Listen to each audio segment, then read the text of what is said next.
Welcome back to Ask Allison. Here's today's question. Do you have any advice or resources, suggestions for switching your niche? Whoo, good timing.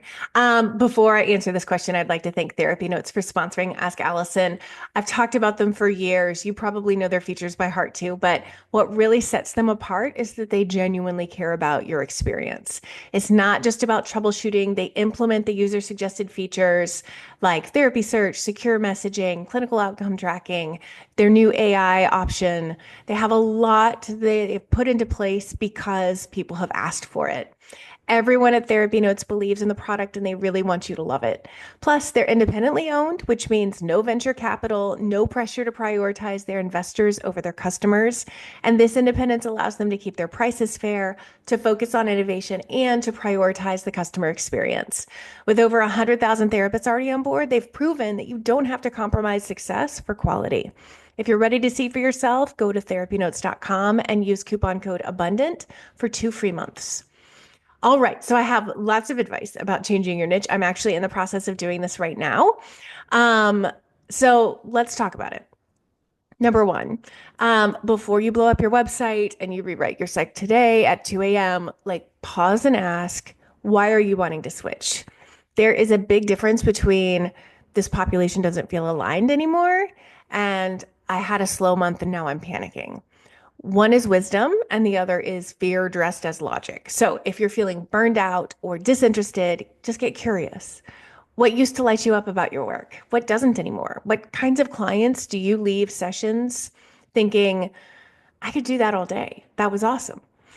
You're allowed to want to do something different. We don't expect chefs to only cook Italian food for their entire careers. Therapists can grow too. So the next step is get clear before you get loud. Don't immediately post, I'm now working with moms who crochet through grief just because you had a good session with somebody's aunt last Thursday.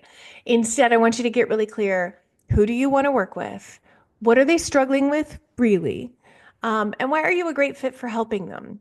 Bonus points if you can tie your own lived experience or your past clinical work. You don't need to start from scratch. You just need to reframe what you already bring to the table. For many of us, our niches are our own lived experience in the past. So it might be that you've been through a thing since you last niched, and now this is what you want to focus on. That's great. Step three is to quietly experiment. Start dropping some breadcrumbs for your new audience. That might look like a blog post about a common issue your new ideal client faces, an Instagram story speaking to a frustration they have, updating some language on your website to reflect both the current and the desired niche, finding that overlap. This is your soft launch. You're testing the waters while still keeping the business side stable. If people start reaching out in response, amazing. You're clearly on the right track. Step four, layer it in, don't burn it down.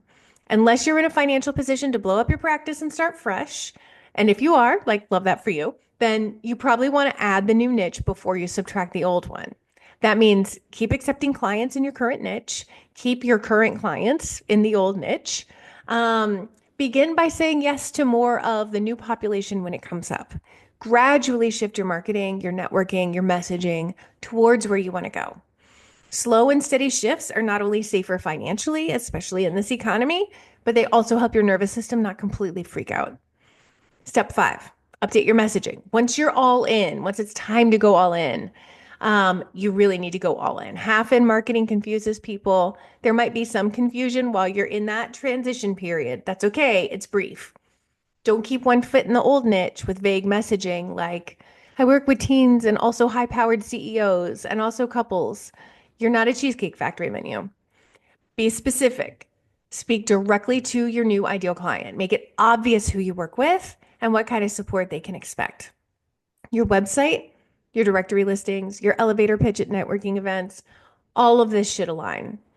Step six is to communicate with referral sources.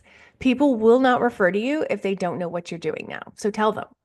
You can keep it really short and simple. Like, hey, I've been working more with new moms, navigating anxiety and identity shifts, and it's been a really great fit. I'm still taking clients, so if you know someone in that boat, I'd love to help.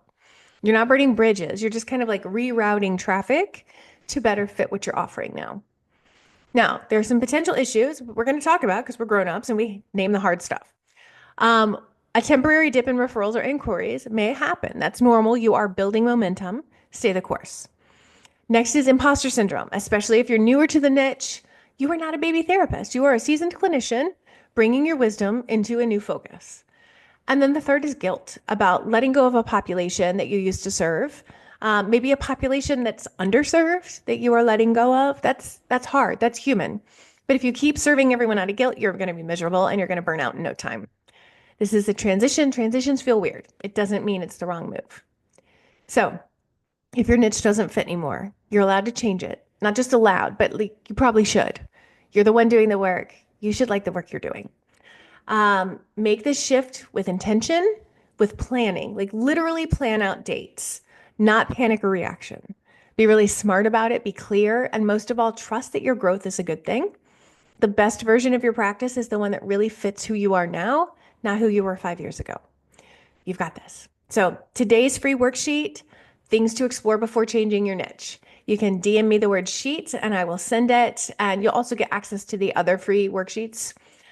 If you want some help through the niche process and you're full, I want you to DM the word limitless. We can chat around where you are now and where you want to be in your practice. All right, great. Have a wonderful day.